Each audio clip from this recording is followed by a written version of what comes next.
Amém. Queridos, eu gostaria de falar com os irmãos nessa noite sobre o amor leal de Deus. O amor leal de Deus. Tem uma palavra na Bíblia toda, que é a minha palavra favorita. É a palavrinha que eu mais gosto, e eu digo lá na minha igreja que eu não gosto de falar sobre línguas originais na igreja. Já me ensinaram que línguas originais é igual roupa de baixo. Todo pregador tem que saber usar, mas passa vergonha se for mostrar, não é? Então, é mais ou menos por aí. Mas tem uma palavrinha que eu falo para a minha igreja que eles precisam aprender, porque eu amo essa palavrinha, e todo lugar que eu vou eu quero falar sobre essa palavra, porque ela é um dos conceitos mais fantásticos de toda a Bíblia. É a palavrinha Hesed. Podemos repetir junto? Hesed. Hesed. Hesed, você vai encontrar no livro dos Salmos muitos lugares onde nas versões antigas traduziam como misericórdia e nas versões mais atuais traduzem como o amor leal de Deus. O amor leal de Deus. E é sobre isso que eu gostaria de falar. Essa palavrinha ela aparece pela primeira vez lá em Gênesis 19, quando Ló olha para trás e reflete nesse amor leal de Deus para com ele, que o poupou ao destruir a cidade onde ele vivia.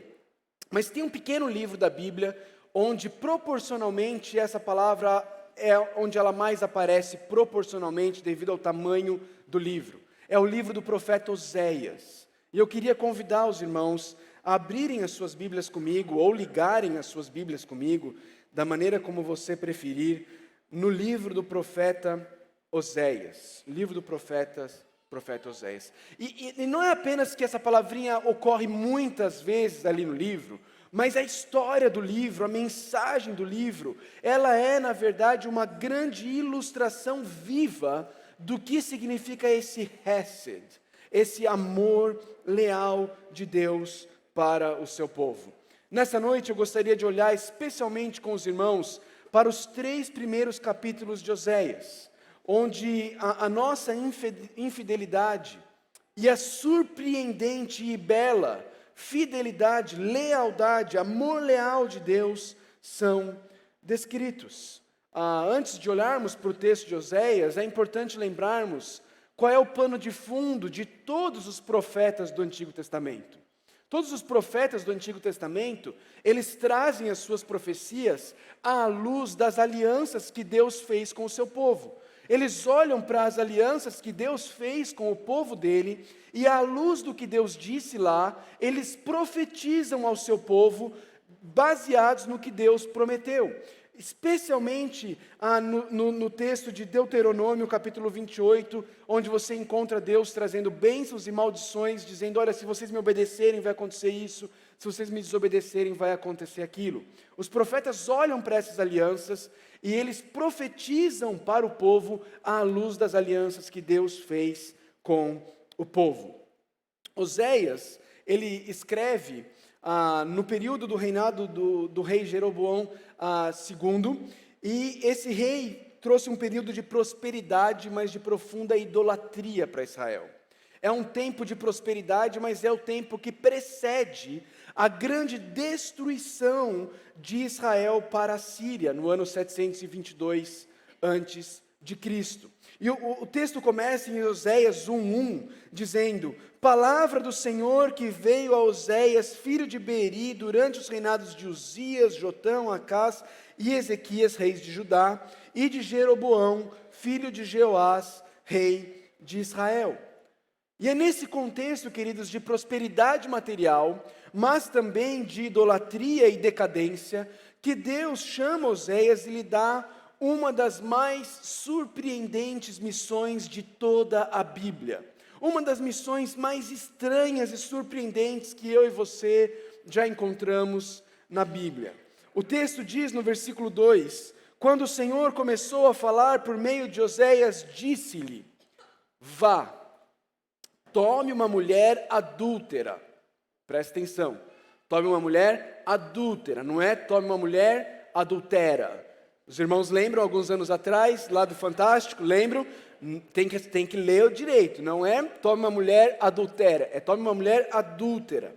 e filhos da infidelidade, porque a nação é culpada do mais vergonhoso adultério, por afastar-se do Senhor. Deus dá uma missão estranhíssima a Oséias. Ele manda que Oséias vá se casar com uma mulher adúltera. E ele diz que ele está mandando Oséias, o seu profeta, fazer isso, porque o povo de Deus, aquele povo que ele libertou do Egito, aquele povo que ele tirou da escravidão, aquele povo que ele disse, agora eu sou o Deus de vocês e vocês são o meu povo, aquele povo a quem ele deu a terra prometida como herança, este povo cometeu o mais vergonhoso adultério, ele se afastou do Senhor. Queridos, Israel é apresentado no Antigo Testamento como a noiva de Yahweh, a noiva de Deus. Deus escolheu a sua noiva, tirou a sua noiva da escravidão no Egito, deu para ela uma terra próspera, cobriu essa noiva de perfeito amor. Mas o povo de Deus, cometeu o mais terrível dos adultérios. Nas palavras de Tiago, lá no Novo Testamento, Israel quis ter outros amigos. Ele não quis ser amigo apenas de Deus, mas também quis ser amigo do mundo. Lembra que Tiago fala sobre isso em Tiago 4 e chama a igreja de adúlteros, não é? Porque ele diz que a amizade com o mundo constitui inimizade para com Deus. Israel quis ter outros amigos além do seu perfeito marido. Então Deus ordena a Oséias que Oséias se case com uma prostituta para ilustrar o adultério e a infidelidade do seu povo e também para ilustrar, demonstrar e ensinar de forma prática o seu amor leal a um povo que não merece nem amor e nem lealdade. Acompanhe comigo a sequência da leitura, eu vou ler de Oséias 1, do 3 até o 9 agora. Ele diz assim: por isso ele se casou com Gomer, está aí o nome da adúltera, filha de Diblaim. Ela engravidou e lhe deu um filho. Então o Senhor disse a Oséias: dê-lhe o nome de Jezreel, porque logo castigarei a dinastia de Jeú por causa do massacre ocorrido em Jezreel e darei fim ao reino de Israel. Naquele dia, quebrarei o arco de Israel no vale de Jezreel. Gomer engravidou novamente e deu à luz uma filha. Então o Senhor disse a Oséias: dê-lhe o nome de Lo-Ruama, pois não mais mostrarei amor para com a nação de Israel, não a ponto de perdoá-la. Gomer engravidou novamente e deu à luz uma filha. Então o Senhor disse a Oséias, eu estou lendo de novo aqui. Me perdi, desculpa. Versículo 7. Contudo, tratarei com amor a nação de Judá, e eu lhe concederei vitória, não pelo arco, pela espada ou por combate, nem por cavalos e cavaleiros, mas pelo Senhor, o seu Deus. Depois de desmamar Lo-Ruama, Gomer teve outro filho. Então o Senhor disse, dê-lhe o nome de Lo-Ami, pois vocês não são meu povo, e eu não sou seu Deus. Caramba, que palavra forte, não é? Que trecho, até mesmo a gente pode dizer estranho, esquisito da palavra de Deus. Deus dá uma ordem ao seu profeta que ele case com uma mulher adúltera, uma prostituta. Ele obedece essa ordem, se casa com Gomer, tem 3 filhos. Provavelmente Jezreel é o único que é dele. Eu não sei se você reparou nisso, mas no versículo 6, no versículo 4, quando fala da gravidez sobre Jezreel, ele fala assim, por isso casou com Gomer, filha de Diblaim, ela engravidou e lhe deu um filho. Já no versículo 6, esse é o versículo 3, no versículo 6, Gomer engravidou novamente, não fala que o filho era dele. E lá para frente, de novo, no versículo 8, Gomer teve outro filho, de novo não fala que o filho era de Oséias. Provavelmente os 2 últimos filhos não eram de Oséias. A gente percebe isso também lá no capítulo 2, versículo 5, onde fala sobre isso, fala sobre os filhos do adultério. Queridos, O que a gente aprende com essa situação toda? O que a gente aprende com o que está acontecendo aqui em Oséias? Primeiro eu queria caminhar com vocês nesse trecho aqui, no livro de Oséias, olhando para algumas das razões, algumas das coisas que levaram à infidelidade do povo de Deus. Veja, primeira delas, em Oséias capítulo 4, versículo 1. Veja comigo lá, diz assim o texto: Israelitas, ouçam a palavra do Senhor, porque o Senhor tem uma acusação contra vocês, vocês que vivem nesta terra. A fidelidade e o amor desapareceram dessa terra, como também o conhecimento de Deus. O conhecimento de Deus. A primeira razão para a infidelidade do povo de Deus é que o povo de Deus parou de conhecer a Deus. E queridos, aqui conhecimento não é algo intelectual, não é algo racional, não é algo que você aprende através de um livro. Aqui essa palavrinha conhecimento, ela está falando sobre relacionamento. Sabe quando o texto bíblico fala que Isaac conheceu Rebeca? Sabe? E Isaac se casou e conheceu Rebeca. É desse conhecimento que o texto está falando. É de um conhecimento íntimo, pessoal, relacional, profundo, entre o povo de Deus, a noiva do Deus vivo e o Deus vivo. O texto aqui de Oséias está dizendo que o povo se prostituiu, o povo cometeu adultério, porque ele deixou de conhecer a Deus. Ele parou de ter intimidade com Deus. E esse foi o primeiro passo para o povo trocar Deus pelas coisas deste mundo. Foi o primeiro passo para o adultério do povo de Israel. Mas teve um outro passo. Olha aí o versículo 5 do capítulo 2.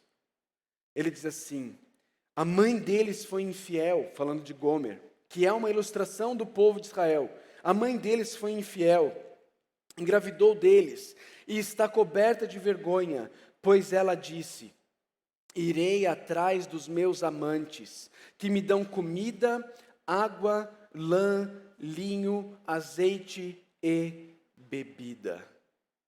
Agora olha para o versículo 8. Ela não reconheceu que fui eu quem lhe deu o trigo, o vinho e o azeite, quem a cobriu de ouro e de prata, que depois usaram para Baal.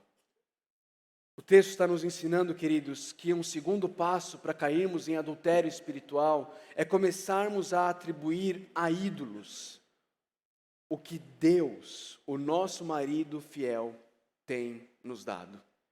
E queridos, como nós temos facilidade em fazer isso? Como nós temos facilidade em achar que o que nós conquistamos, o que nós temos, é fruto do nosso trabalho, é fruto da nossa carreira, é fruto da nossa capacidade pessoal. Quem nos deu foi meu pai, quem me deu foi o meu trabalho, quem me deu... E nós nos esquecemos que quem nos deu tudo o que eu e você possuímos, seja material, seja imaterial, foi o nosso bondoso Deus, com o seu amor leal. Nós nos esquecemos disso. Nós nos esquecemos disso. E nós adulteramos. Nós deixamos de ter conhecimento íntimo de Deus e nós começamos a dizer que tudo que nós temos é fruto do nosso trabalho, é fruto das nossas mãos. Deixamos de reconhecer o nosso provedor, o nosso provedor. Como é que esse Deus provedor, esse Deus cheio de amor leal, como é que ele reage à infidelidade do seu povo? Acompanhe comigo Oséias capítulo 3, versos 1 a 3. Primeiro, antes da gente ler os versos aqui, o que Deus poderia ter feito? Bom, Deus poderia ter simplesmente fulminado o povo, não é isso? Simples. Com o sopro da sua boca, ele poderia ter fulminado todo mundo, matado todo o seu povo infiel. Ele poderia ter se divorciado do seu povo. Na verdade, no capítulo 2, versículo 2, se você ler lá depois, dá a entender que essa foi uma possibilidade cogitada. Está lá no capítulo 2, versículo 2. Mas ele decidiu que ele não iria nem fulminar o seu povo, ele não iria também se divorciar do seu povo. mas ele iria disciplinar o seu povo, e ele iria restaurar o seu povo e renovar a aliança que ele tinha com ele. Olha comigo a leitura de Oséias 3, versos 1 a 3. O Senhor me disse: vá, trate novamente com amor sua mulher, apesar de ela ser amada por outro e ser adúltera. Ame-a como o Senhor ama os israelitas, apesar deles se voltarem para outros deuses e de amarem os bolos sagrados de uva passas. Aliás, parênteses aqui, você vê que esse negócio de uva passa atrapalhava desde essa época. Natal está chegando, queridos. Natal está chegando, pensem sobre isso. Pensem sobre isso. Apesar deles se voltarem para outros deuses e de amarem os bolos sagrados de uva passas, por isso eu a comprei por 180 gramas de prata e 1,5 barril de cevada. E eu lhe disse: você viverá comigo por muitos dias. Não será mais prostituta, nem pertencerá a nenhum outro homem. E eu viverei com você. Você percebe o que Deus está ilustrando aqui? Deus está ilustrando aqui a disciplina do seu povo e o restaurar da aliança que ele tinha com esse povo. O renovar dessa aliança. Deus renova a aliança que ele tinha com Israel. Veja como ele disciplina Gomer, Israel, o povo dele. Veja o versículo 9 do capítulo 2. Veja o que Deus faz. Capítulo 9 do versículo 9 do capítulo 2, desculpa. Por isso, vou ler do 9 até o 13. Por isso, levarei o meu trigo quando ele amadurecer, e o meu vinho quando ficar pronto. Arrancarei dela minha lã e meu linho, que serviam para cobrir a sua nudez. Pois agora vou expor a sua lascívia diante dos olhos dos seus amantes. Ninguém a livrará das minhas mãos. Acabarei com a sua alegria, suas festas anuais, suas luas novas, seus dias de sábado e todas as suas festas fixas. Arruinarei suas videiras e suas figueiras, que segundo ela, foi pagamento recebido de seus amantes.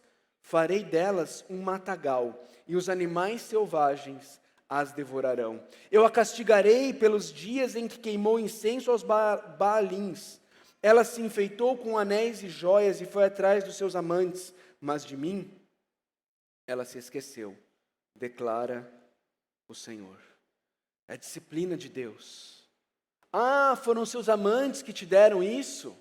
Foi seus amantes que estão suprindo as suas necessidades? Ah, então é com a sua força que você tem conquistado tudo que você tem? Espera um pouquinho que eu vou te mostrar de onde vem. Eu vou te mostrar quem te dá. E eu vou te mostrar que o mesmo que dá é capaz também de tirar. E Deus disciplina Gomer. E disciplina o povo dele, tirando aquelas coisas nas quais ela tem colocado a sua esperança, a sua confiança. Aquelas coisas que ela acha que ela conquistou com a força dela, com o poder dela. Mas pela graça e misericórdia de Deus, o texto não termina na disciplina. O texto continua e ele renova a aliança com o seu povo. Continua comigo a partir do verso 14 de Oséias 2. Portanto, agora vou atraí-la, vou levá-la para o deserto e falar-lhe com carinho. Ali devolverei a ela as suas vinhas e farei do vale de Acor uma porta de esperança. Ali ela me responderá como nos dias de sua infância, como no dia em que saiu do Egito. Verso 19 agora. Eu me casarei com você para sempre. Eu me casarei com você com justiça e retidão, com amor e compaixão. Eu me casarei com você com fidelidade, e você reconhecerá o Senhor. Veja o verso 23 agora. Eu a plantarei para mim mesmo na terra. Tratarei com amor aquela que chamei não amada. Direi àquele chamado não meu povo, você é meu povo. E ele dirá, tu és o meu Deus. Sabe o que é lindo em relação a esse versículo? O que é lindo em relação a esse versículo 23 é que lá na frente no Novo Testamento, tanto o apóstolo Paulo quanto o apóstolo Pedro, eles vão dizer que quando Deus fala, você que eu chamei não meu povo, agora você é meu povo e você me chamará meu Deus. Eles vão dizer que isso se refere a mim e a você, os gentios, a igreja do Senhor Jesus Cristo. Que agora, que antes não éramos povo, mas agora pela graça, misericórdia, pelo amor leal de Deus, agora nós somos povo de Deus. E podemos olhar para Deus e dizer, tu és o meu Deus, tu és o meu Deus. Queridos, o que a gente aprende com isso daqui? Quais são algumas aplicações, algumas implicações para a minha vida e para a sua vida desse texto estranho, diferente, que é o livro de Oséias? Deixa eu trazer algumas para vocês. A primeira delas, queridos, é que as bênçãos de Deus em nossas vidas, elas não são consequências de nossa fidelidade para com Deus, mas da fidelidade dele para com o seu povo. Se você tem sido abençoado por Deus, não olhe para as bênçãos que Deus tem te dado como se elas fossem fruto da tua fidelidade. Ah, mas também eu sou dizimista fiel lá na igreja. Ah, mas também você já pegou meu histórico lá na igreja? Eu sou um daqueles caras que Deus não podia perder no time dele. Por isso que Deus está me abençoando. Não. A bênção de Deus na nossa vida não é fruto da nossa fidelidade. Ela é fruto da fidelidade dele, que é perfeita, que é imutável, que é perene. E isso tem um outro lado também. Porque eu não sei se já aconteceu com você, mas quando eu começo a passar pelos vales da vida, quando as coisas começam a ficar difíceis, a minha tendência natural é parar e pensar, o que eu fiz? Eu devo ter feito alguma coisa, eu devo estar vivendo em pecado, alguma coisa eu devo ter feito, porque não é possível. Ou aquela famosa frase, né? Eu devo ter tacado pedra na cruz. Né? Qual que é a ideia por trás dessa frase?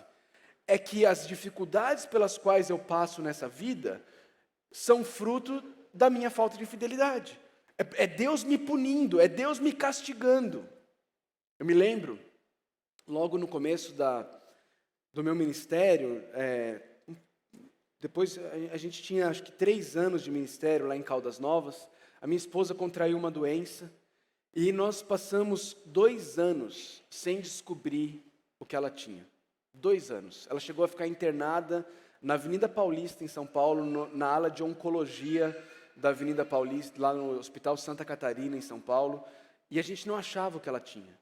E eu me lembro de inúmeras vezes dirigindo, chorando, ouvindo músicas, e eu me questionando, Deus, me mostra o que é que eu estou fazendo. Me mostra. Porque eu tinha essa mentalidade ainda em mim, de que as dificuldades dessa vida era Deus me punindo pelo meu pecado. E eu não me lembrava, não tinha claro ainda na minha mente, que toda a punição que eu merecia receber, Deus derramou sobre o Filho dele na cruz do Calvário. E já não há mais condenação para aqueles que estão em Cristo Jesus. Não tem punição, não tem punição. Segunda aplicação, queridos, é que a perseverança daqueles que foram comprados pelo sangue de Jesus, ela é certa. Porque ela não depende da minha e da sua capacidade de nos mantermos fiéis, mas da fidelidade perfeita de Deus. Eu e você que estamos em Cristo, iremos perseverar até o fim. Não porque não iremos falhar nunca, porque somos perfeitos. Não, mas porque Ele é perfeito e Ele nos mantém na sua fidelidade. A palavra de Deus nos diz que aquele que começou a boa obra em nós, Ele há de concluí-la até o dia de Cristo Jesus. Eu e você podemos ter essa firme convicção. Deus nos manterá firmes e perseverantes, não por causa de nós, mas por causa da fidelidade dEle. Porque mesmo quando eu e você somos infiéis, Ele permanece fiel. Ele permanece fiel. Terceira implicação. Queridos, a fidelidade de Deus não faz com que a sua noiva seja desleixada e impura, já que Deus ele é fiel mesmo, não é? Mas pelo contrário, a fidelidade de Deus faz com que a noiva dele deseje viver em santidade e amor com o seu marido. A fidelidade de Deus não é uma desculpa para que eu e você, a noiva do Cordeiro, vivamos de maneira desleixada, falando, não, afinal de contas, Deus é fiel mesmo, Ele vai me preservar até o fim. Não, a verdadeira noiva, ela olha para a fidelidade do seu noivo, e aquilo enche o coração dela de amor e de alegria, e ela quer viver para o seu noivo com santidade e amor todos os dias da sua vida. Não porque ela precisa, mas porque ela quer, ela ama viver para o seu noivo fiel. Eu não sei se você percebeu, mas a próxima aplicação, ela é meio dura da gente ouvir, mas ela é bem clara no texto. A próxima aplicação é que eu e você precisamos nos lembrar que cada um de nós é uma Gomer. Cada um de nós é uma Gomer. Nós não podemos olhar para Gomer e falar assim, não acredito. Não acredito que você fez isso. Olhando para Gomer como se nós fôssemos superiores a ela. Ela é a ilustração de quem nós somos. Ela é o retrato claro de quem nós somos. Eu e você, nós nos prostituímos quando nós buscamos no mundo o que só Deus pode nos dar. E queridos, como é fácil a gente fazer isso. Como é fácil nós atribuirmos aos nossos esforços, aos nossos pais, à nossa carreira, à nossa beleza, aquilo que na verdade é o nosso Deus fiel, cheio de amor leal, que tem nos dado. E queridos, sabe o que acontece quando eu e você atribuímos aos nossos esforços, à nossa capacidade, aquilo que Deus tem nos dado? Nós nos tornamos pessoas dominadas pela ansiedade. Porque se depende de nós, então nós precisamos estar sempre alerta, pensando lá na frente, e se? Porque nós precisamos nos precaver e precisamos estar prontos, para caso algo fuja ao nosso controle. Tolos que somos nós nunca estivemos no controle de nada. É o nosso Senhor soberano que controla todas as coisas. E esse Deus soberano também é um Deus que nos ama com amor leal. Mas quando eu e você puxamos o controle para as nossas mãos e achamos que nós estamos controlando nossas vidas, nós vivemos vidas dominadas pela ansiedade. Essa semana eu estava aqui em Niterói e eu fui no shopping. Eu não sei se vocês já viram, vou fazer uma propaganda gratuita. Lá no shopping tem um negócio que se aluga uns carrinhos elétricos para as crianças andarem. Não é? E meu filho de 3 anos queria andar e ele foi no caminhão de bombeiros.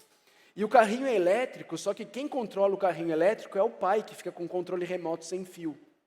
Mas a criança está lá, ela tem certeza de que é ela que está controlando lá o caminhão do bombeiro, não é? E feliz da vida, e vai, e anda e tal. Somos nós, na vida, achando que estamos controlando o nosso destino, sem percebermos que quem controla a nossa vida é o nosso Pai de amor, que está cuidando de nós. Porque se fôssemos nós controlando, sentados no caminhão de bombeiro, a gente colocava fogo no shopping.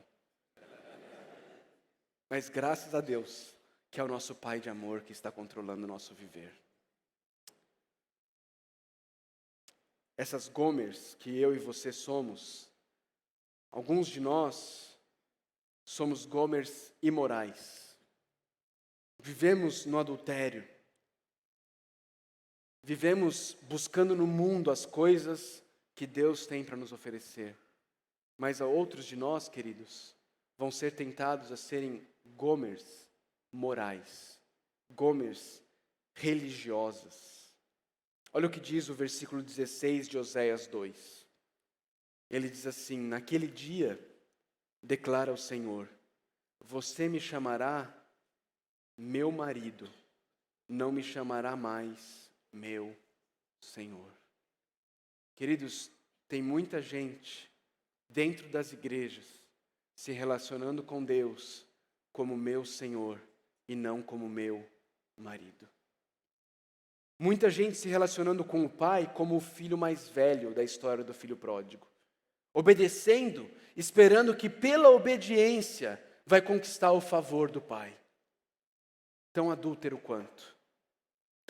quanto o imoral, tão perdido quanto o filho que se foi, é o filho que fica em casa e pensa poder conquistar o favor do Pai através da obediência, e não através da misericórdia e do amor do próprio Pai. Mas, queridos, a gente não pode terminar um texto desse apenas com as más notícias. Nós precisamos nos lembrar da excelente notícia que nós encontramos em Oséias. A excelente notícia que nós temos em Oséias, e essa é a minha última aplicação para todos nós, é que se eu e você somos uma Gomer, cada um de nós é uma Gomer, a excelente notícia é que Jesus é o nosso Oséias definitivo. É que quando Deus vira para Oséias, lá em Oséias capítulo 3, olha comigo lá, por favor, lá em Oséias capítulo 3, nos versos de 1 a 3, e ele diz para Oséias: vá, trate novamente com amor sua mulher. Queridos, a excelente notícia é que 700 anos depois de Oséias, Deus teria essa mesma conversa, mas agora com o filho dele. E ele diria: vá, trate novamente com amor a sua mulher. Ame-a como o Senhor ama os israelitas. Apesar deles se voltarem para outros deuses e de amarem os bolos sagrados de uva passas. E aí o verso 2 diz: por isso eu a comprei. Só que Oséias comprou Gomer por 180 gramas de prata e 1,5 barril de cevada. Mas o nosso Oséias perfeito, o Senhor Jesus Cristo, comprou a mim e a você, não foi com prata nem com cevada, foi com o seu precioso sangue derramado na cruz do Calvário, por mim e por você. Deus diz: filho, vai lá, trate novamente com amor a sua mulher, ame a esposa, apesar dela amar falsos deuses. Jesus veio, Ele nos amou, Ele nos comprou com o sangue dEle. Como diz no versículo 3 do capítulo 3, Ele vira para mim e para você hoje e Ele diz: você viverá comigo por muitos dias. Não será mais prostituta, nem pertencerá a nenhum outro homem, e eu viverei com você. É Jesus dizendo isso para mim e para você hoje, meus irmãos. É Jesus dizendo: eu viverei com você. Meus irmãos, minhas irmãs, a fidelidade de Deus não significa que nós vamos ter uma vida de Alice no País das Maravilhas. Não é isso. Nós não vamos ter uma vida calma, serena e tranquila. Não é uma vida onde tudo que você quer, você vai ter. A fidelidade de Deus não te garante passar naquele concurso. A fidelidade de Deus não te garante não ter essa ou aquela doença. Mas ela te garante que Ele te deu o seu próprio filho, como Ele havia prometido a Adão, a Noé, a Abraão, a Moisés e a Davi. E o Filho de Deus, queridos, Ele pagou pela minha e pela sua prostituição com o sangue dEle. Para que eu e você, confiados na fidelidade, no amor leal, no Hesed de Deus, eu e você, nos prostrássemos com o coração cheio de gratidão e adorássemos com nosso coração, com nossos lábios e com nossa vida o nosso marido, o nosso noivo, que nos tirou do mercado da escravidão, que nos chamou para perto dele e disse: eu viverei com você. Vamos orar. Senhor Deus, nós te damos graças pela tua maravilhosa graça, pelo teu amor leal, pela tua fidelidade, porque o Senhor nos ama apesar de nós, porque o Senhor nos transforma à sua imagem, porque o teu Filho bendito se entregou na cruz do Calvário por amor de nós, pecadores miseráveis. E hoje Ele nos garante que nós viveremos para sempre com Ele, e Ele viverá para sempre conosco. É em nome dEle que nós oramos gratos. Amém.